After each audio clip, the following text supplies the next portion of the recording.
আজকে ব্লগটা আমি শুরু করছি আরেকটি নতুন ব্লগে তোমাদের সবাইকে স্বাগতম। এটা আমার বানা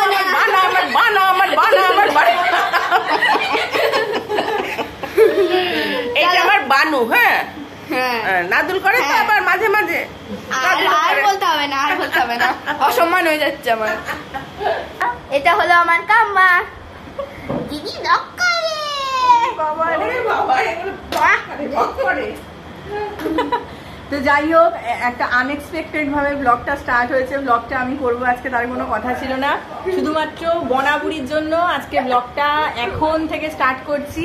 আর এই দেখো, এখানে সবাই এসেছে, মামি এসেছে, মা এসেছে, মাসিমণি এসেছে, আর মামাও এসেছে। তবে মামা এখন টিভি দেখছে, ওর ফেভারিট সিরিয়াল জগদ্ধাত্রী দেখছে। যাই হোক, তা আমরা এখানে হচ্ছে চায়ের সান্ধ্য আড্ডা বসিয়েছি। আর আমার বিয়ের পর এই প্রথম কিন্তু মাসিমণি, মামা, মামি ওরা কিন্তু আমার বিয়ের পর প্রথম আসে। মাসিমণি, তোমার কি আমার মুখটা মনে আছে না নেই? ভীষণ ভীষণ ভাবে মনে আছে। আমি ভাবলাম বলবে ভীষণ ভীষণ ভাবে মনে নেই। আচ্ছা, তুই আর কি বলতে চাস বল। আমি আর কিছু বলতে পারি, ব্লগটা তো শুরু করি। আচ্ছা, এক লাইন গানটা কর, একটা লাইন, একটা লাইন যে কোনো। আচ্ছা, দুটো লাইন মনে পড়ে। আচ্ছা, একটা লাইন। ফাগুন হাওয়ায় হাওয়ায় করেছি যে দান, তোমার হাওয়ায় হাওয়ায় করেছি যে দান, আমার আপন হারা প্রাণ, আমার বাঁধন ছেঁড়া প্রাণ, তোমার হাওয়ায় হাওয়ায় করেছি যে দান, ফাগুন হাওয়ায় হাওয়ায় করেছি যে দান। হাততালি, দারুণ হয়েছে, হাততালি।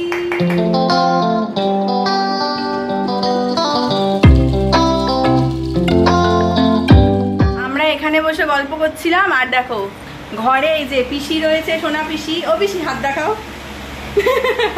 আর সোনা মাও রয়েছে। আমার ননদিনী রায়বাড়ি তো, এর কাছে আবার না থাকলে পরে কথা শোনাবে যে বৌমার বাপের বাড়ি থেকে লোক এসছে, ওদের নিয়েই ব্যস্ত। ও সে কথা কে শুনবে বাবা ননদের? আমি ননদের কাছে, এই জন্য আমি সেফ সাইড। হ্যাঁ, এই জন্য আমি সেফ সাইডেই আছি। সোনামার সাথে এখানে এক একজনের এক এক রকম সম্পর্ক, এবং তার আবার নামকরণও আছে। নাও বলো। আমার বান্ধবী ললিতা কোন জায়গায় পেছালো, বান্ধবী ললিতা এক কাপ চা মুখে তুলতে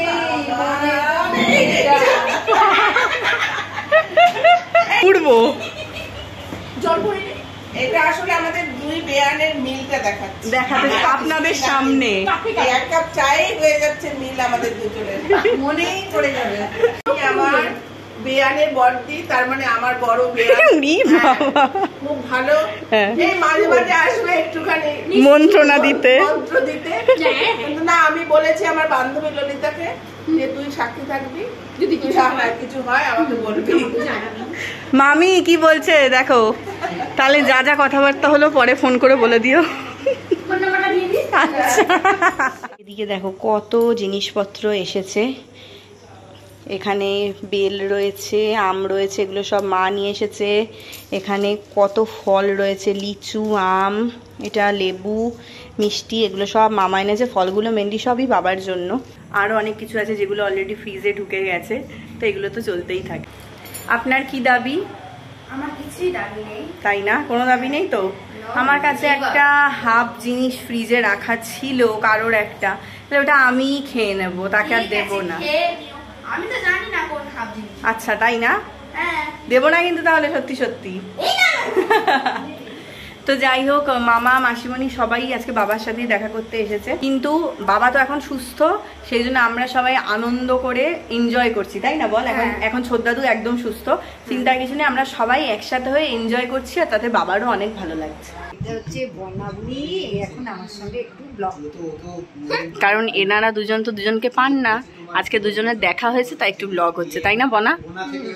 দেখি তো আম্মা কি করছে, চলো যাওয়া যাক। কি করছো? হেলথ ড্রিঙ্কস বানাচ্ছি কাকার জন্য। তুই কি একটু খাবি? না না, তাহলে কি কাকা একাই খাবে? হ্যাঁ হ্যাঁ। আমাদের মাস্টার এসেছেন, তার অনেক ইজি স্কেডিউল থেকে সময় বের করে এসেছেন, তাই জন্য বিস্কুট দিচ্ছি। তাই জন্য তাকেও একটুখানি যত্ন আত্তি আমরা করছি। ঠিক আছে, করো তুমি।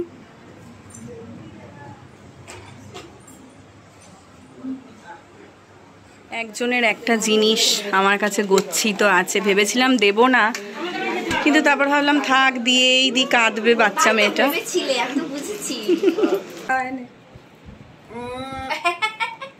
কেমন ভালো সুপার সুপার সুপার ডুপার একটা খা খাও।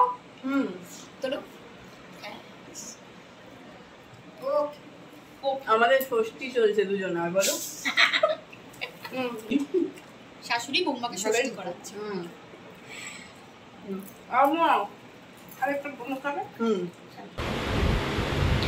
এই যে মেয়েটিকে দেখতে পাচ্ছ, একটা ছোট্ট পুচকি মেয়ে, সে কিন্তু সাজতে খুব ভালোবাসে।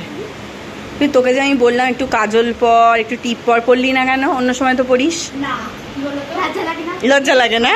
আমার বাড়িতে যখন আমার ওই বাড়ির থেকে লোকজন আসে, তখন ওদের একটা ট্রেন কেনা আছে, 8টা 14 ট্রেন, ওরা ওটাতে করেই বাড়ি যায়। তো এরাই বা তার অন্যথা করবে কেন? সেই জন্য সবাই এখন বাড়ি চলে যাচ্ছে। আমার একটু মন খারাপ হচ্ছে। কবে গো, কবে গো? আর মামাটা দেখো কোনো কথাই বলে না, আবার কবে আসবি বলে যা। আবার আমার বনাবুড়িটাও চলে যাচ্ছে, আবার কবে আসবি বল? আসবো। তুই তো এখানেই থাকিস, তুই তাড়াতাড়ি আসবি। হ্যাঁ, আবার এসে তোমরা।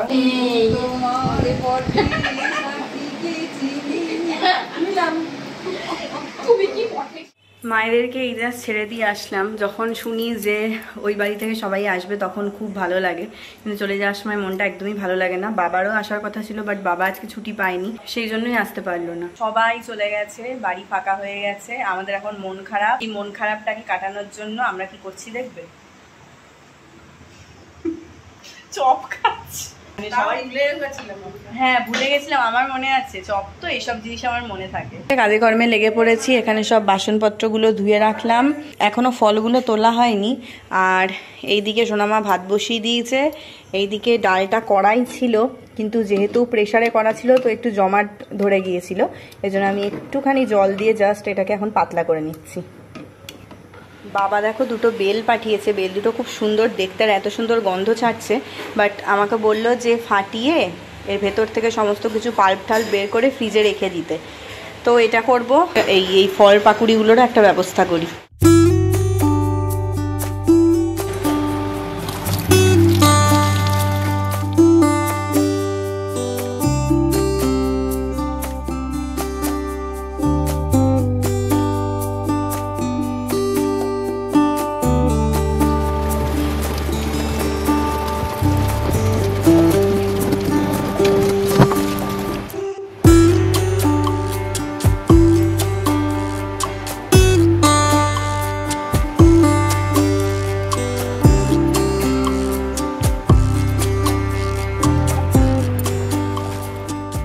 ঠিক আছে ডাল?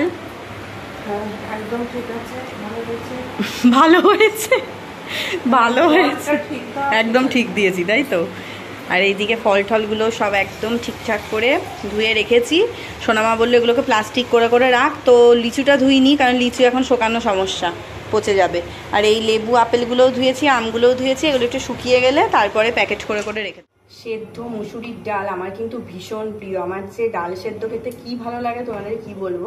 সকালে ব্রেকফাস্টে হোক, দুপুরে হোক, ডিনারে হোক, যখনই বলো না কেন যদি একটু ডাল সেদ্ধ পাই তো আমার মনটাই কেমন খুশি খুশি হয়ে যায়। এই তোমার খাওয়া দাওয়ার ইচ্ছা আছে কি নেই বলো তো? না, মনে হচ্ছে না দেখে। সোনামা ওখানে ভাত বেড়ে ডাকছে 1 ঘন্টা ধরে, যাবে কি না? 1 ঘন্টা আগে ডেকেছে। আচ্ছা বাবা চলো তো ছাতা। ও সোনামা তুমি 1 ঘন্টা ধরে ডাকছো না, বলো বলো, এইদিকে না কি বলো, বা দেখো চোখে ঘুম এসে গেছে। আমাদের আজকের মেনুটা দেখো, ডাল সেদ্ধ আর আছে ট্যাংরা মাছের ঝাল। কিন্তু আমার তো ডাল সিদ্ধ খুব প্রিয়, সেটা বললামই, তাই আমি এখনো গ্রেভি নিইনি, খালি এটা দিয়েই ভাত মেখে খাবো। ও তুমি খেতে এসেছো? খাবারটাও ধন্য হয়ে গেল গো তোমায় দেখে। খাবার তো আমার পেটে গিয়ে ধন্য। Good morning everyone. কালকে অনেক বৃষ্টি হওয়ার পরেও আজকে বেশ সুন্দর রোদ উঠেছে, তবে রোদটা দেখতে ভালো লাগলেও প্রচন্ড গরম লাগছে। কালকে গল্প গুজব করতে এতই আমি ব্যস্ত ছিলাম যে নিজেই আমি চা খেতে ভুলে গেছি, আর আজকে সকাল সকাল উঠে আমার চা খাওয়ার ইচ্ছা হয়েছে।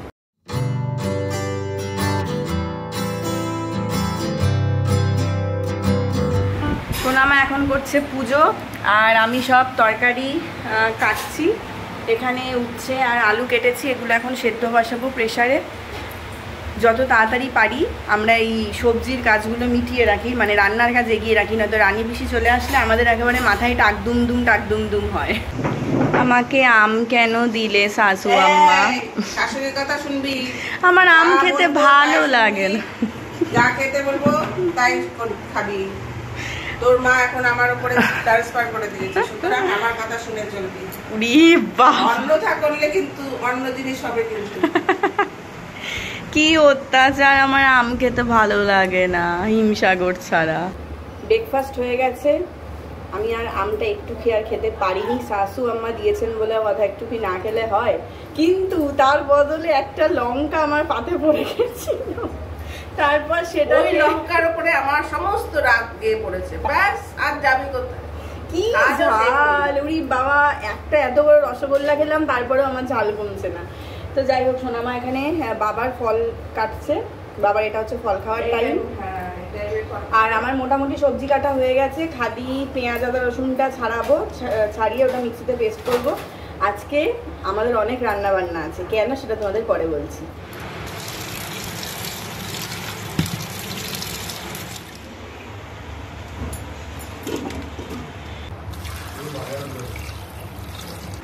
এটা দাও।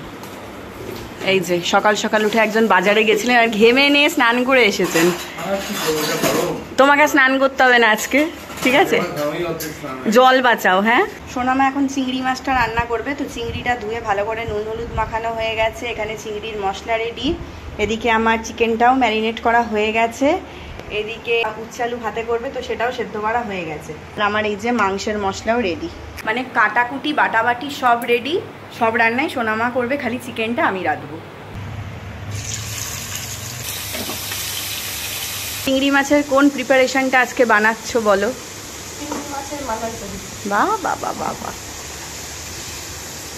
যত কিরিং করে বানাচ্ছি না, একদম ঘরোয়া। কড়াই বানাবো। আচ্ছা, আর বলো যে আজকে আমাদের বাড়িতে এত স্পেশাল রান্না বান্না কেন হচ্ছে? আমার দুই ভাসুরের ছেলে খাবে, তো ওই জন্য স্পেশাল রান্না করা হচ্ছে। একটু 5 সোমবার দিলাম আগে। এখন এই মশলাটা দেবো, এর মধ্যে সর্ষে, পেঁয়াজ, টমেটো, কাঁচা লঙ্কা পেস্ট করা আছে।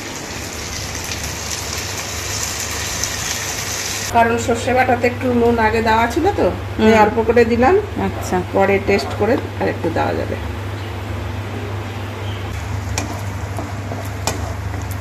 লাস্টলি 2 চেরা কাঁচা লঙ্কা, ভালো স্মেলের জন্য।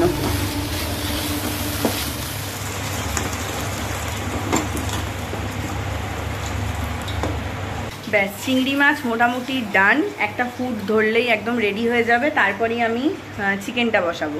এইদিকে সোনামা আমের চাটনি বসিয়েছে, আর এইদিকে আমি মাংসের পেঁয়াজটা ভাজতে বসিয়েছি। আজকে একটু বেশি লাল লাল করে ভাজবো পেঁয়াজটা। আর এখানে আলু সেদ্ধ করে ভেজে তুলে রেখেছি।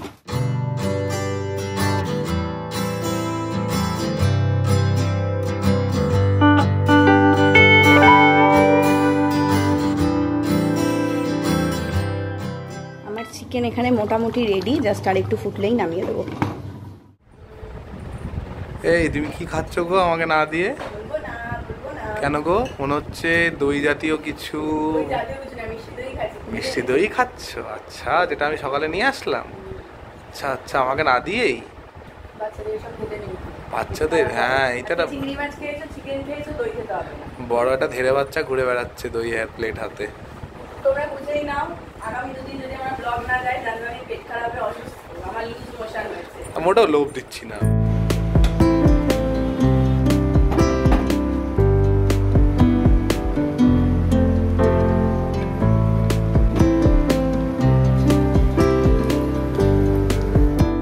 সিঙ্গারাগুলো দেখে কি ভাবছো আমি বানিয়েছি? একদমই না। সিঙ্গারাগুলো আনা ছিল, ঠান্ডা হয়ে গেছে, তো সেই জন্য আবার আমি রিপিট করে ভাজছি যাতে এখন খেতে পারি। আর এইভাবে না, মানে দোকান থেকে কিনে আনার পর যদি আবার ভাজা যায়, কি যে স্বাদ লাগে সেই সিঙ্গারায়। মানে তেলটা বেশি করে টানে, তো যদিও খুবই আনহেলদি, বাট খেতে কিন্তু খুব ভালো লাগে। দুপুরে খাওয়া দাওয়ার পর আমার এত এত টায়ার্ড লাগছিল যে আমি না ঘুমিয়েই পড়েছি। দই খাচ্ছিলাম ভালো কথা, কিন্তু তারপরে আমার ভীষণ টায়ার্ড লাগছিল, এখনও লাগছে, আমার চোখ মুখ দেখেই হয়তো বুঝতে পারছো। জানি না কেন এরকম দুর্বল দুর্বল লাগছে। আর আমাদের এখানে ইদানিং কারেন্ট নিয়ে বিশাল সমস্যা হয়েছে। এখানে তো সব জায়গাতেই জেনারেটর, এখানে 24 আওয়ার্সই জেনারেটরের সিস্টেম। তো সেখানে কিছু গন্ডগোল হয়েছে, যার জন্য কারেন্ট গেলে জেনারেটরও আসছে না, এবং আরও 2-3 দিন নাকি এরকমই থাকবে। তারপর জানাবে যে তারা জেনারেটর দিতে পারবে কি পারবে না। তো এটা নিয়েও বিশাল চাপে আছে। তো চলো আজকের মতন ব্লগটা এখানেই এন্ড করছি। ভালো লাগলে লাইক শেয়ার করো, চ্যানেলটা সাবস্ক্রাইব করো, পেজটা ফলো করো। আবার অন্য ব্লগে দেখা হবে, ততক্ষণের জন্য good night and good bye.